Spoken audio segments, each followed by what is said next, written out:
A paz, Senhor, amados ouvintes da Palavra de Deus, em nome de Jesus eu quero meditar convosco nas Santas Escrituras, aqui em Isaías, no capítulo 45. Assim diz o Senhor ao seu ungido, a Ciro, ao qual tomei pela sua mão direita para sujeitar nações diante dele. Eu soltarei lombos de reis para abrir diante dele as portas de duas folhas, e as portas não se fecharão.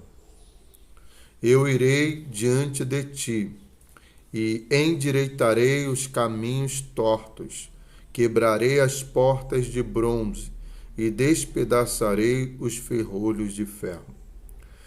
Eu te darei os tesouros escondidos e as riquezas encobertas, para que possais saber que eu sou o Senhor, o Deus de Israel, que te chama pelo teu nome. Por amor de meu servo Jacó e de Israel, meu eleito, eu a ti te chamei pelo teu nome, pus o teu sobrenome, embora que não me conhece. Eu sou o Senhor, e não há outro, não há Deus fora de mim. Eu te cingirei, embora que tu não me conheças, para que se saiba desde o nascente do sol, desde o poente, que não há outro fora de mim. Eu sou o Senhor e não há outro. Glória a Deus. Essa é uma profecia e é interessante que essa profecia vai falar verdadeiramente sobre a soberania de Deus.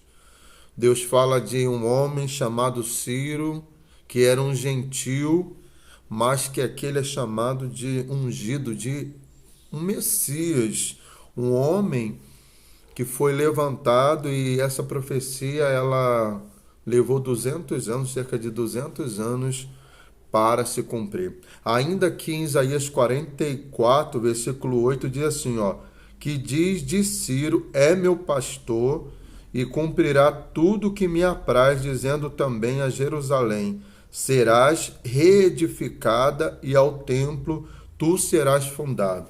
Então, na verdade, Ciro, ele é um personagem que surge de muita importância, embora ele não fosse um judeu, porque foi ele que promulgou, editou, fez um edito, na verdade, para que o povo de Deus voltasse. Então, dentro ainda desse contexto, e essa mensagem que eu quero meditar convosco, é justamente sobre quando nós, muitas vezes, ficamos preocupados, quando olhamos para nós e para os planos de Deus, e muitas vezes nos sentimos tão aquém, mas diante dessa palavra a gente tem uma segurança de que Deus ele tem o controle do tempo, ele usa reis, ele usa quem ele quer, Ele usou uma jumenta, ele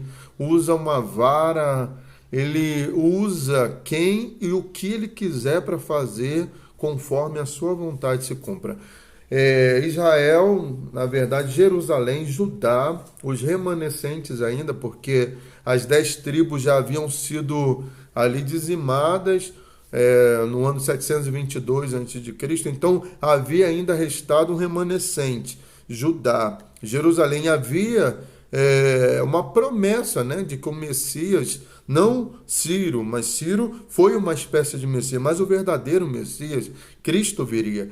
Então, esse povo que, embora fosse povo de Deus, mas estava sempre em contradição com as leis do Senhor. Então, através do profeta Jeremias, lá no capítulo 29, a gente vai ler aqui no versículo 10 à frente, olha o que diz a palavra do Senhor, porque tudo isso está em conexão com esse texto de Isaías. Então, aqui no Jeremias 29, versículo 10, diz assim, porque assim diz o Senhor, certamente que passados 70 anos em Babilônia, eu vos visitarei e cumprirei sobre vós a minha boa palavra, para vos fazer voltar para este lugar, porque eu sei muito bem os pensamentos que tenho a respeito de vós, diz o Senhor, pensamentos de paz e não de mal, para vos dar o fim que esperais. Então me invocareis, orareis a mim, e eu os ouvirei.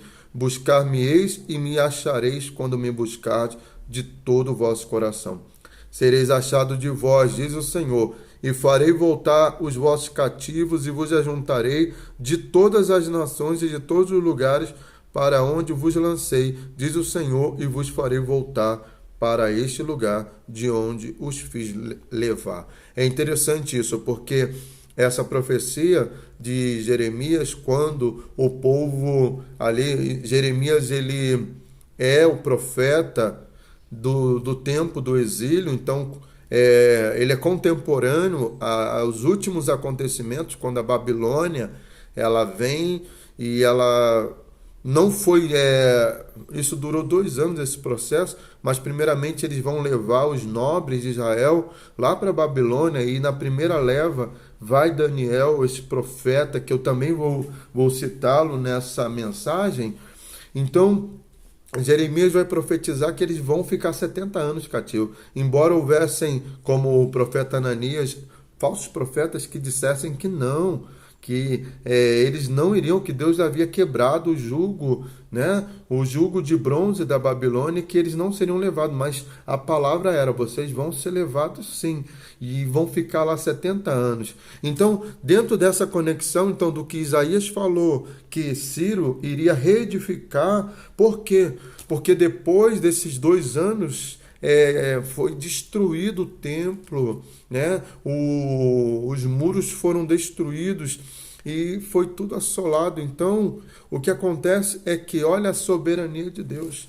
Deus vai levantar então a Babilônia, domina o povo de Deus, e aí, quando Nabucodonosor tem um filho chamado Beltesazar, e esse homem, no capítulo 5 de Daniel, é interessante que, passados os 70 anos, praticamente, já chegando para culminar esse tempo, então no capítulo 5 a gente vai ver que esse homem ele vai fazer uma festa diante dos seus 1000 príncipes, os seus principais, e ali com mulheres, concubinas, suas mulheres e concubinas, eles vão fazer uma orgia, porque esses reis pagãos, as suas festas eram regadas a isso mesmo, muito vinho, muita orgia, né? Muito pecado, muita impiedade. Só que não bastasse isso, esse homem vai mandar trazer os utensílios da casa de Deus, tirado do templo de Jerusalém, que eram consagrados a Deus,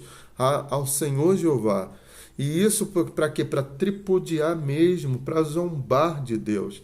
E aí naquela noite, quando eles estavam ali se embebedando, uma mão aparece e começa a escrever Mene, Tekel, né? Ou Pérez e Ufarzim, e eles não conseguiram identificar, o rei não consegue, ele fica totalmente desnorteado, e de modo que ele começa a tremer, seus joelhos começam a tremer, ele perde o controle, porque ele fica realmente atemorizado diante daquilo, manda chamar os seus magos, né, os esotéricos, todos aqueles que faziam magias ali no seu reino, eles não conseguem identificar. Então a rainha mãe, ela lembra-se de Daniel, que tinha um espírito conforme eles dos deuses, mas não dos deuses, mas do Deus verdadeiro. E aí Daniel vem e faz a interpretação para eles. Daniel vai falar que seu pai havia se exaltado, se glorificado, e Deus fez com que ele, isso está aqui no capítulo 5, se tornasse um animal, vivesse entre os animais. E aí, só que Nabucodonosor se arrependeu, se converteu, mas seu filho, ele está tripudiando, está zombando, ignorando todos os fatos que ocorreram. E aí, aqui uma palavra de rompimento, porque a interpretação que Daniel dá para ele, embora ele quisesse até presentear Daniel, e Daniel vai dizer para ele: não, fique contigo, tá? Os seus bens, fique contigo, os seus presentes. Olha o que é um profeta, né? Não fica buscando, muitas vezes tem pessoas que só querem profetizar e pregar, se receber alguma coisa em troca. A gente precisa olhar para Daniel, para Eliseu ali aquele acontecimento com Naamã, para a gente aprender muitas coisas que precisamos reaprender. E aí a interpretação foi porque o reino foi pesado, foi achado em dívida e que Deus iria entregar aquele reino para o Império Medo-Persa. Naquela mesma noite, então o Império Medo-Persa entra, mesmo com toda a força e segurança que houvesse naquele reino, e aí, mas Deus havia aberto as portas de bronze, Deus havia preparado o caminho conforme a profecia aqui em Isaías 45. Deus havia entregado para ele os tesouros escondidos da Babilônia. Deus havia levantado Ciro para trazer o seu povo de volta. E aqui em Esdras, para terminar essa meditação, a gente vai ver no capítulo 1, no primeiro ano de Ciro, rei da Pérsia, para que viesse a se cumprir a palavra do Senhor falada por Jeremias, o Senhor moveu o espírito de Ciro, rei da Pérsia, o qual fez passar o pregão por todo o seu reino e também por escrito, dizendo: assim tem dito Ciro, rei da Pérsia, o Senhor Deus dos céus tem me dado todos os reinos da terra e me incumbiu de edificar-lhes uma casa em Jerusalém, que está em Judá. Quem entre vós há de todo o seu povo, que esteja o seu Deus com ele, e suba até Jerusalém, que está em Judá, e edifique a casa do Senhor Deus de Israel. Ele é o Deus que está em Jerusalém. E aí vai continuar toda aqui a narrativa, mas o cumprimento da palavra 200 anos atrás. Isso é para dizer para a gente que Deus, ele tem o controle de tudo. Deus fará o que lhe apraz. Deus capacita o fraco, levanta o caído. Deus usa quem ele quer. Deus coloca no trono. Deus tira do trono. Exalta, humilha, abate. Deus, ele faz conforme a sua vontade. Ele tem um plano perfeito. Ele nunca chega atrasado. Então isso serve para nossa meditação. Deus, ele é o regente do universo, ele é o maestro, o que está regendo toda a sinfonia do universo. Ele é o Todo-Poderoso, ele tem o controle nos céus e na terra. Ele é o El Shaddai, o Todo-Poderoso. Ele é aquele que era, o que há de vir. O Todo-Poderoso El Shaddai, que apareceu para o seu servo, o apóstolo João, ali na ilha de Patmos. Fique com essa palavra.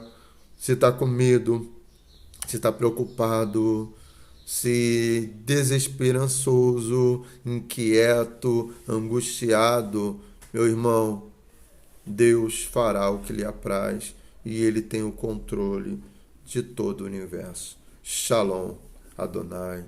Que a paz de Deus, que excede todo entendimento, venha guardar o seu coração e os seus pensamentos em Cristo Jesus, o nosso Senhor.